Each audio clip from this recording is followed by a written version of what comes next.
زهير، على كل حال المغامرة انتهت في ظروف غريبة برشا، باعتبار أنه نادرا ما كان فريق عنده 10 نقاط وينسحب. اكيد يظهر لي، شوف فرق اللي تعديت اليوم كلهم ربحوا الماتش الاول، احنا ضيعنا الماتش الاول في بلادنا، ممكن هذاك اللي خلينا ما نتعداوش. كان عملنا ماتش اكس ولا حتى ربحنا، نتصور اليوم نتعداو الاولى في البول. ديما تضيع الماتش الاولاني صعيب برشا باش تعدي. تشوف حتى اكثر من 90% في الليكيبات اللي تعداو كلهم ربحوا الماتش الاولاني. ديجا الزوز اللي في البول نتاعنا، الزوز اللي تعداو مازامبي وقسنطينه ربحوا الماتش الاول، دونك تعداو كهو. كان اللوم على رواحنا. ما قصرناش، عملنا كل شيء باش نتعداو. صاروا برشا غلط للمراجعه. الجروب قاعد يتحسن من جوله لجوله.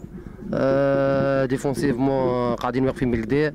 صحيح ماناش قاعدين نماركيو برشا، بشويه توجيه لوتوماتيزم. صحيح عندنا اونترنور جديد، ستيل دو جو جديد.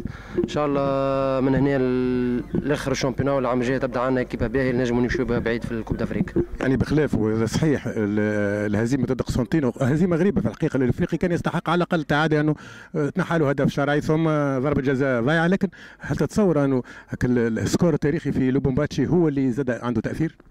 حتى اليوم 3 دقائق عندنا بينالتي وحمراء، كان عطانا بينالتي وحمراء نوليو نحكيو على ماتش واحد اخر، تمشي سكور حتى هي اليوم. دونك هو ذوما الكل داخلين في اللعبه. ممكن زاد كان ربحنا مازامبي في تونس انا زيرو كهو، زاد توا رانا في وضعيه واحده اخرى. الغالب هو كما قلت لكم نلوموا كان على رواحنا. فما برشا غلط للمراجعه، وان شاء الله القادم افضل ان شاء الله. عادي نورمال، عادي يصير في الكوره. ممكن الناس يستناو مني خير من هكاكا.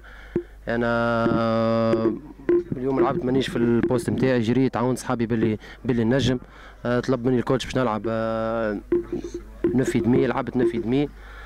ما بخلش كان نجم واحد اخر من اول الجمعه يقولوا ما نلعبش ولا نهرب بمسؤوليه، لا نتحمل مسؤوليتي. حتى كان قال لي يلعب ارير جوش ولا جارديان نلعب عادي، جمعيتي كل ما استحقني نلعب كاو.